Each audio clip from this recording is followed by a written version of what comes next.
مسیح یسوع کے نام میں آپ سب کو سلام۔ آئیے نکالیں میرے ساتھ عبرانیوں کا خط اور اس کا 11واں باب اور اس کی آیت نمبر 22، اور اسی چیپٹر کی اس کے بعد ہم پہلی آیت بھی پڑھیں گے۔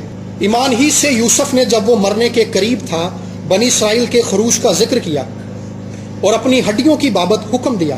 اور اب ہم اسی چیپٹر کی پہلی آیت پڑھیں گے، 11ویں چیپٹر کی۔ اب ایمان امید کی ہوئی چیزوں کا اعتماد اور اندیکھی چیزوں کا ثبوت ہے۔ آمین۔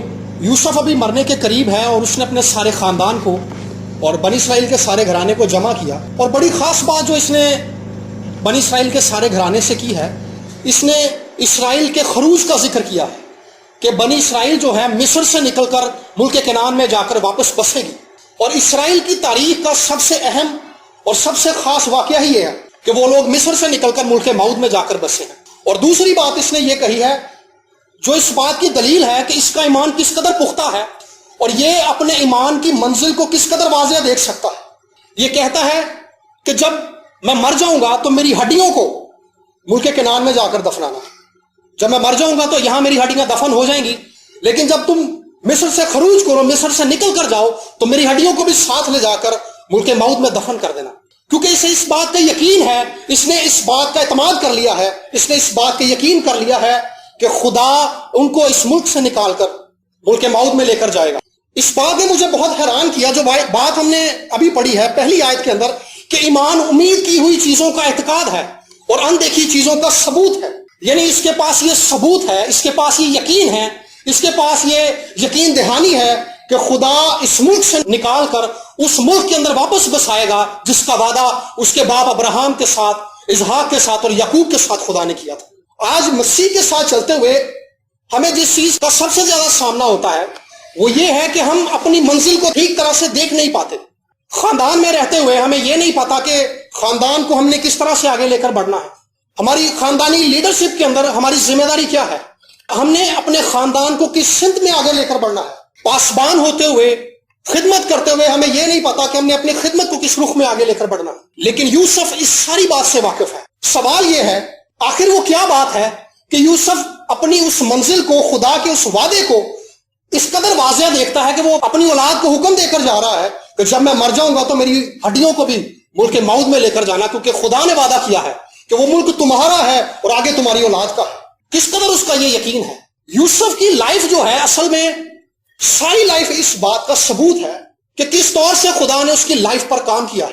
کوئی بھی بندہ جب یسوع مسیح کو اپنا نجات دہندہ مان لیتا ہے اور وہ خدا کے ساتھ، خدا باپ کے ساتھ اس کا ایک تعلق بن جاتا ہے، وہ خدا کا فرزند بن جاتا ہے، خدا کا بیٹا بن جاتا ہے، تو خدا کی فرزندیت میں آنے کے بعد کا جو اگلا سٹیپ یہ ہے، وہ شخص جو خدا کا فرزند بن گیا ہے وہ اس بات کو جان لے کہ میں خدا کی ملکیت ہوں، میں خدا کا خزانہ ہوں، میں خدا کا چنا ہوا شخص ہوں۔ اور جب کوئی شخص اس بات کو جان لیتا ہے کہ خدا نے مجھے چنا ہے، میں خدا کے خاندان کا حصے دار ہوں، اگر میں یہ کہوں کہ وہ خدا کا خاص خزانہ ہے تو یہ غلط نہیں ہوگا، کیونکہ یسوع نے اپنا خون بہا کر اس شخص کو خریدا۔ یسوع نے ایک بھاری قیمت ادا کیا، خدا باپ نے ایک بھاری قیمت ادا کی ہے اس شخص کو بچانے کے لیے۔ جب وہ ایماندار جو یسوع پر ایمان لے آیا ہے، دوسرا حصہ یسوع کو قبول کرنے کے بعد، بپتسمہ لینے کے بعد یہ ہے کہ کوئی شخص اس بات کو جانتے ہوئے اپنی زندگی گزارے کہ میں خدا کا ہوں۔ اور جب وہ شخص اس بات کو جانتا ہے کہ میں خدا کا ہوں تو خدا اس شخص کی زندگی پر کام کرنا شروع کرتا ہے۔ یوسف وہ شخص تھا جس کی زندگی پر براہ راست خدا نے کام کیا تھا، اسی لیے اس کو اپنی منزل واضح دکھائی دے رہی ہے۔ اس کو دکھائی دے رہا ہے ایمان کی نظروں سے کہ مستقبل میں کیا ہونے والا ہے۔ وہ اپنے مستقبل کو بہت واضح دیکھ سکتا ہے۔ ہمیں اپنا مستقبل اسی لیے اندھیرے میں دکھائی دیتا ہے، اسی لیے تاریک دکھائی دیتا ہے کیونکہ ہم نے خدا کو اجازت نہیں دی کہ وہ ہمارے کردار پر، ہماری شخصیت پر کام کر سکے۔ جیسے ابھی بھائی صاحب ذکر کر رہے تھے، روحانی ترقی یہ ہے کہ خدا ہمارے اندر سے مسیح کی صورت کو ظاہر کر سکے۔ حالات جو ہیں اس بات کے لیے ہماری مدد کرتے ہیں کہ ہمارے اندر سے مسیح کی صورت دکھائی دے۔ اور ایک خاص بات آپ کو بتاؤں کہ روح القدس جن میٹنگز کو لے کر آگے بڑھتا ہے ان میں سب کچھ ایک ہی دھارے کے اندر آگے بڑھتا ہے۔ میری پاسٹر صاحب کے ساتھ کوئی بات نہیں ہوئی، لیکن جتنی باتیں انہوں نے کی ہیں یہ ساری آج کے کلام کے ساتھ تعلق رکھتی ہے۔ اس کا مطلب یہ ہے کہ یہ میٹنگ جو چل رہی ہے اس کو خدا آگے لے کر بڑھ رہا ہے، اسے خدا لیڈ کر رہا ہے، اور جو کچھ اس میٹنگ کے اندر آج کہا گیا ہے اور اس سے پہلے بھی کہا گیا ہے یہ براہ راست خدا کی مرضی ہے۔ اور خدا ہماری زندگیوں سے یہی چاہتا ہے کہ خدا ہماری زندگیوں کو شیپ اپ کرے۔ خدا یسوع مسیح نے شاگردوں سے کہا تھا کہ میرے پیچھے آؤ، میں تمہیں آدم گیر بناؤں گا۔ خداوند نے انہیں یہ نہیں بتایا کہ میں تمہیں کہاں لے کر جاؤں گا. اس بات کے اندر جب خداوند نے انہیں بلایا تو خدا نے انہیں یہ نہیں بتایا کہ میں تمہیں کہاں لے کر جاؤں گا، بلکہ یہ کہا کہ میرے پیچھے آؤ، میں تمہیں آدمگیر بناؤں گا. یہ بتایا ہے کہ میں تمہیں کیا بناؤں گا، یہ نہیں بتایا میں تمہیں کس سمت میں آگے لے کر جاؤں گا. ایماندار ہوتے ہوئے ہماری یہ ذمہ داری ہے کہ ہم یسوع کو فالو کرتے ہوئے آگے بڑھیں، اور جب ہم یسوع کی پیروی میں آگے بڑھتے رہتے ہیں تو خدا ہمارے کردار پر، ہماری شخصیت پر، ہماری سوچوں پر، ہمارے ارادوں پر کام کرتا ہے. اور جب خدا کام کرتا ہے تو ہمارے صورت کے اندر سے مسیح کی صورت دکھائی دینا شروع ہو جاتی ہے. اور جب ہمیں خدا وہ شخص بنا لیتا ہے جس کے اندر سے مسیح کی صورت دکھائی دیتی ہے تو ہمیں اپنی منزل واضح دکھائی دینا شروع ہو جاتی ہے. جب ہمیں خدا آدمگیر بنا لیتا ہے تو ہمیں اپنی منزل آسانی سے دکھائی دیتی ہے کہ ہماری منزل کیا ہے، ہم نے کس طرف آگے بڑھنا ہے. اصل میں یوسف ایک بڑا اہم کام یہاں پر کر رہا ہے. لیڈرز کیا کرتے ہیں؟ لیڈرز لوگوں کو لے کر آگے چلتے ہیں، اور اسی طرح سے جو روحانی لیڈرز ہیں، روحانی پیشوا ہیں، جو اسپرچول لیڈرشپ ہے، اسپرچول لیڈرشپ بھی کلیسیا کو اس سمت میں لے کر آگے بڑھتی ہے جو خدا کا پاکرو اس خادم کو دکھاتا ہے، جو خدا کا کلام اس شخص کو دکھاتا ہے، اپنے خادم کو دکھاتا ہے. تو وہ لوگوں کی مدد کرتا ہے کہ وہ اس سمت میں آگے بڑھ سکیں جس میں خدا لے کر کلیسیا کو آگے جانا چاہتا ہے. یوسف نے اپنے گھرانے کی اور بنی اسرائیل کی مدد کی ہے کہ انہیں ایک اسپرچول ڈائمنشن دکھا سکے، انہیں ایک روحانی سمت دکھا سکے کہ بیٹا تم بے شک اس ملک میں سیٹل ہو گئے ہو.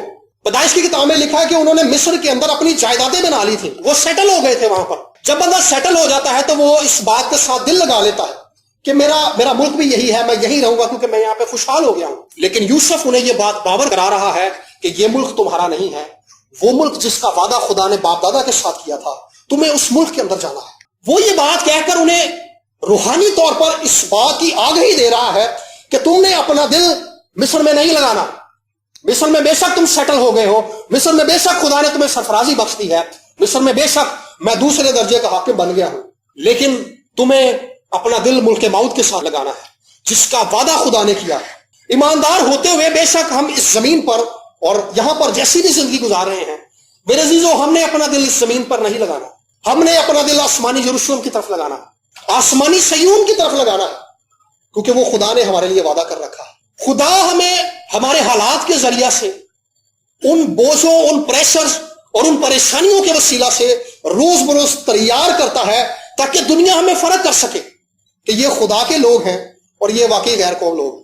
حالات کے ذریعے سے خدا ہمیں تیار کرتا ہے. یوسف کی لائف جو ہے اس پہ خدا نے اس قدر کام کیا ہے کہ یہ بات مجھے دنگ کر دیتی ہے کہ وہ شخص ابھی لڑکپن ہی میں ہے تو اس کے بھائیوں نے اسے بیچ دیا ہے اور وہ اسیر ہو گیا ہے، وہ غلام بن گیا ہے، باپ کا لاڈلا ہے لیکن غلامی کی زندگی کے اندر چلا گیا ہے. مصر کے اندر جا کر اسے بیچا جا رہا ہے، پھر فوتیفور کے گھر چلا گیا ہے. مسلسل وہ شخص جو ہے غلامی کے اندر ہے، اور جو شخص غلام ہوتا ہے اسے باتیں بھی سننی پڑتی ہیں، اسے بوجھ کا بھی سامنا کرنا پڑتا ہے، اسے گالیاں بھی سننی پڑتی ہیں، اور اسے ہر طرح کی اذیت کا بھی سامنا کرنا پڑتا ہے. اور یوسف نے یہ سب کچھ اپنی زندگی کے اندر برداشت کیا. بائبل مقدس کے اندر لکھا ہے کہ جب تک خداوند کا سخن پورا نہ ہوا خداوند کا کلام اسے آزماتا رہا. خداوند کا کلام ہمیں حالات کے ذریعے سے آزماتا ہے تاکہ ہر روز حالات کے ذریعے خدا ہمیں تیار کرے، تاکہ ہر روز حالات کے ذریعے ہمارا مزاج جو ہے وہ مسیح کی مانند ڈھل جائے. ہم کتنی برداشت کرتے ہیں، ہمیں غصہ کتنا آ جاتا ہے، ہم جیلس کتنا ہوتے ہیں، ہم خوشی سے کتنے معمور ہیں، کس قدر خدا کی ہم شکر گزاری کرتے ہیں. ان سب باتوں کا ثبوت ہم اسی وقت دے سکیں گے جب نیگیٹو حالات ہمارے سامنے آئیں گے. جب نیگیٹو حالات نہیں آئیں گے تو پھر ہمیں کیسے پتا چلے گا کہ میں برداشت کر سکتا ہوں یا میں برداشت نہیں کر سکتا. تو یہ حالات ہی ہماری مدد کرتے ہیں. انہی حالات کے ذریعے سے خدا نے یوسف کو تیار کیا. اور یوسف جب فوتیفور کے گھر کے اندر ہے اس کو اس کی مالکن اس کو اکساتی ہے گناہ کے لیے، لیکن وہ شخص پھر بھی بچ جاتا ہے. کیوں؟ کیونکہ وہ اس بات کو انڈرسٹینڈ کرتا ہے کہ میں خدا کی ملکیت ہوں، میں خدا کے منصوبے کے اندر ہوں. بے شک میری زندگی کے اندر مسائل ہے، میں غلامی کے اندر ہوں، میں اسیری کے اندر ہوں، لیکن پھر بھی خدا میرے ساتھ ہے، خدا میری لائف کے اوپر کام کر رہا ہے. جو کچھ اذیت اور دکھ آپ کی زندگی کے اندر ہے میرے عزیزو، خدا اس اذیت اور دکھ اور حالات کو استعمال کر رہا ہے تاکہ آپ کو مسیح کی صورت پر ڈھال لے. موجودہ دور کے جو نوجوان ہیں ان کے لیے ایک بڑی آزمائش یہ ہے جس کی وجہ سے وہ گناہ میں گر جاتے ہیں، اور نوجوانوں کے لیے یہ ایک بہت بڑا ٹریپ ہے یہ کہ وہ ایک آئیڈیل لائف پارٹنر کی تلاش کرتے ہیں. یوسف بھی عمر کے اسی حصے کے اندر ہے، لیکن یہ ابلیس کا ایک ٹریپ ہے جس میں سے یوسف نکل گیا ہے. یوسف کے سامنے جب یہ واقعہ آیا تو یوسف اس جگہ سے بھاگ گیا. جب ہم اس جگہ پر کھڑے رہتے ہیں پھر ہم گر جاتے ہیں. داؤد جو تھا اس موقع کے اوپر کھڑا رہا تھا، لیکن یوسف فوراً بھاگ گیا، اس لیے یہ بچ گیا۔ اصل میں ہم نے اپنی زندگی کو خدا کے تابع کرنا ہے۔ خدا جو کچھ ہماری زندگی پر، جو کام ہماری زندگی پر خدا کر رہا ہے، ہم نے اس پر یقین کرنا ہے، ہم نے اس پر اعتماد کرنا ہے کہ جب خدا کا وقت پورا ہو جائے گا تو خدا بہترین لائف پارٹنر کا انتظام میرے لیے کر دے گا۔ جب یوسف ان ساری آزمائشوں میں سے گزر گیا تو یوسف کو ایک بہترین لائف پارٹنر مل گیا، مصر میں سے ہی مل گیا۔ یوسف کو ڈھونڈنے کی ضرورت نہیں پڑی، جبکہ آج کی جو یوتھ ہے اس کو سوشل میڈیا کے ذریعے، ٹی وی کے ذریعے اور لٹریچر کے ذریعے ایسا ماحول دکھایا جا رہا ہے کہ زندگی کا اصل مقصد اصل لائف پارٹنر تلاش کرنے کے اندر ہے، جبکہ یہ ٹوٹلی غلط ہے۔ زندگی کا اصل مقصد زندگی کو یسوع کے آگے جھکانے میں ہے، اور وہ شخص اپنی زندگی کے اندر درست ڈائمنشن کے اندر آگے بڑھتا ہے جو اپنی زندگی کو خدا کے آگے جھکا دیتا ہے، اپنی زندگی کو خدا کے ہاتھ میں دے دیتا ہے، جو یہ جانتا ہے کہ میں خدا کی ملکیت ہوں، میں شاہی کاہنوں کا فرقہ ہوں، میں خدا کی امت ہوں، میں خدا کا خزانہ ہوں، خدا نے میرے لیے قیمت ادا کی ہے، خدا نے مجھے دنیا سے نکال کر الگ کر لیا ہے اپنے لیے۔ جو شخص اس بات کو جان لیتا ہے، خدا اس کی زندگی کو عجیب طور سے آگے لے کر چلتا ہے۔ اصل میں ایمان یہی ہے، ہم نے پڑھا کہ ایمان امید کی ہوئی چیزوں کا اعتماد ہے۔ ہمیں اپنے فیوچر میں کچھ نظر نہیں آتا۔ شاگردوں نے جب یسوع کے پیچھے چلنا شروع کیا تو انہیں پتا نہیں تھا کہ وہ کس طرف آگے جا رہے ہیں، لیکن انہوں نے ایمان سے چلنا شروع کر دیا۔ وہ 3 سال تک یسوع کے ساتھ رہے ہیں، یسوع سے تعلیم پائی ہے، لیکن پھر بھی ان کے ذہنوں کے اندر سوالات ہیں۔ یسوع مسیح آسمان پہ جانے لگے ہیں تو انہوں نے کہا کہ خداوند کیا تو اسی وقت اپنی بادشاہی کو اس زمین پر قائم کرے گا جب روح حق آئے گا؟ خداوند نے کہا کہ ان باتوں اور ان وقتوں کو جاننا جن کو باپ نے اپنے اختیار میں رکھا ہے تمہارے بس میں نہیں ہے، تمہارے لیے یہ مقرر نہیں کیا گیا۔ لیکن جیسے ہی یسوع مسیح آسمان پر چلے جاتے ہیں اور 35 کوس کا دن آتا ہے، پھر کیا ہوتا ہے؟ پھر انہیں اپنی زندگی کا مقصد مل جاتا ہے۔ وہ کام جس کی تیاری یسوع مسیح نے ان کو بخشی تھی، خدا نے کہا تھا میں تمہیں آدمگیر بنا دوں گا۔ 35 کوس کے واقعے کے بعد ان کے اندر یہ بات بھر چکی ہے کہ ہم نجات کا پیغام دنیا میں لے کر جائیں گے، ہم نجات کی بابت دنیا کو بتائیں گے، اور وہ پھیل گئے ساری دنیا کے اندر۔ انہوں نے یروشلم سے آغاز کیا، اور آغاز جو تھا بالکل ہمارے جیسا تھا۔ ہم آج اس جگہ پر جمع ہوتے ہیں تاکہ ہم دعائیں کریں، ہم درخواستیں کریں، ہم خداوند کے حضور درخواست کریں کہ خداوند اپنی قدرت کو اس کلیسیا پر اور ہمارے گھرانوں پر اور ہماری زندگیوں پر اڑیلیں۔ ابتدائی کلیسیا کا آغاز بھی ایسا ہی تھا، وہ 120 لوگ جمع ہوئے ہیں، زیادہ نہیں ہے، صرف 120 لوگ ہیں۔ اور اگر دیکھا جائے تو یسوع مسیح کی منادی کے اندر ایک بھیڑ یسوع کا پیچھا کر رہی ہے، کبھی 5000 ہیں، کبھی 7000 ہیں، کئی جگہ پہ تعداد لکھی نہیں ہے، لیکن لکھا کہ بھیڑ اس کے پیچھے چلتی تھی۔ بھیڑ یسوع کے پیچھے چل رہی ہے، لیکن 35 کوس کے دن دعا کرنے کے لیے صرف 120 لوگ۔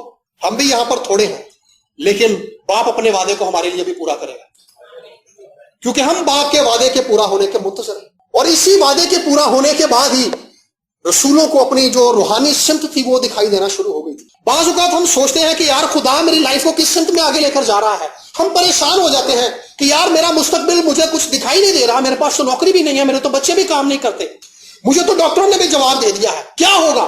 میرے عزیزو، ایمان کے ساتھ چلیں، خدا آپ کے ساتھ ہے۔ جس خدا نے آپ کا کفارہ دیا ہے وہ آپ کے فیوچر کو سیٹ کرنے پر قادر ہے۔ ہم اصل میں مستقبل کے بارے میں سوچ کر پریشان ہو جاتے ہیں، جبکہ خدا نے مستقبل کو اپنے ہاتھ میں رکھا ہے۔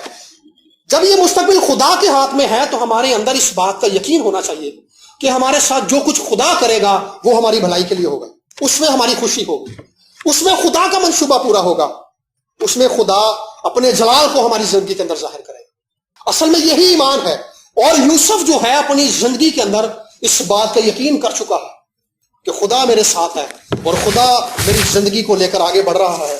وہ خدا جس نے میری زندگی پر کام کیا ہے، وہ خدا جو میری زندگی کو لیڈ کر رہا ہے، وہ سچا ہے۔ جب ہم خدا کے ساتھ چلتے رہتے ہیں تو خدا کے ساتھ چلتے رہنے ہی سے ہمیں ہماری روحانی منزل دکھائی دیتی ہے، ہمیں اپنے بچوں کا فیوچر بھی برائٹ دکھائی دیتا ہے، ہمیں ہمارا فیوچر بھی برائٹ دکھائی دیتا ہے۔ ہمارے پاس پیسے ہو یا نہ ہو، ہمیں پتا ہے کہ خدا ہماری ضرورتوں کو پورا کرے گا۔ ہمارے اندر بیماری کیسی بھی آ جائے، کینسر آ جائے، ڈائریا آ جائے، ڈینگی ہو جائے، کچھ بھی ہو جائے، ہمیں پتا ہے کہ خدا ہمارے ساتھ ہے۔ بیماری چاہے لا علاج ہے لیکن شافی ہمارے ساتھ ہے۔ جب ہمیں اس بات کا یقین ہو جاتا ہے کہ شافی ہمارے ساتھ ہے، ہمارا خداوند ہمارے ساتھ ہے، اور خدا ہماری لائف پر کام کر رہا ہے، خدا ہمیں تیار کر رہا ہے تاکہ ہمارے وسیلہ سے خدا اس زمین پر اپنا جلال ظاہر کرے۔ یوسف کو جب خدا نے تیار کر لیا تو قید خانے میں ہے، تو قید خانے سے نکال کر خدا نے براہ راست اس کو مصر میں دوسرے درجے کا حاکم بنا دیا۔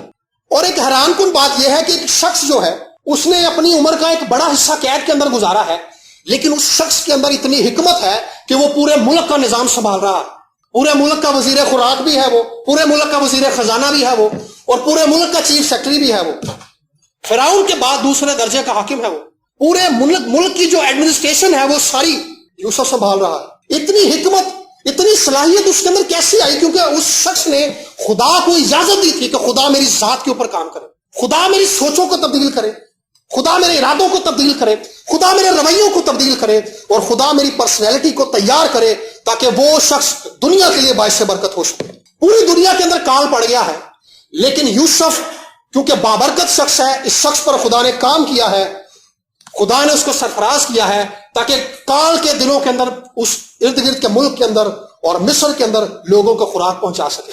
مصر کے خزانوں کو اس شخص نے بھر دیا ہے، اتنی حکمت اس کے پاس ہے۔ یہ حکمت کہاں سے آ گئی؟ یہ حکمت براہ راست خدا سے اسے ملی تھی، یہ براہ راست خدا کی ذات کا امپیکٹ تھا اس کے اوپر۔ ابھی ہم بات کر رہے تھے کہ دعا سے کیا ہوتا ہے، اصل میں دعا میں کیا ہوتا ہے؟ جب ہم یسوع مسیح نے کہا کہ اپنی کوٹھڑی میں جا اور دروازہ بند کر لے اور اپنے باپ سے جو پوشیدگی میں ہے، باپ جو ہے پوشیدگی میں ہے، وہاں پہ اسے دعا کر۔ جب ہم اپنے فیملی سے، اپنے خاندان سے، کاموں سے پیچھا چھڑا کر دروازہ بند کر لیتے ہیں، خدا کے سامنے حاضر ہوتے ہیں، تو خدا کیا کرتا ہے؟ خدا ہماری شخصیت پر غالب آتا ہے، خدا کی ذات کا اثر ہم پر ہوتا ہے، خدا کی قدرت، خدا کی حکمت، خدا کا اختیار، خدا کا جلال ہم پر چھا جاتا ہے۔ موسیٰ جب پہاڑ پر تھا تو لکھا ہے کہ اس کا چہرہ چمکنے لگ گیا، کیونکہ خدا کی ذات اس پر اثر انداز ہو رہی تھی براہ راست، وہ خدا کی حضوری کے اندر تھا۔ جب ہم دروازہ بند کر کے خدا کے حضور میں بیٹھ جاتے ہیں، جب ہم دعا کرتے ہیں، خدا کی حضوری کے اندر خدا کا انتظار کرتے ہیں، تو اصل میں اس وقت کے اندر خدا ہماری ذات پر غالب آتا ہے، خدا کا امپیکٹ ہماری شخصیت پر ہوتا ہے، خدا کی ذات کا اثر ہماری شخصیت پر ہوتا ہے۔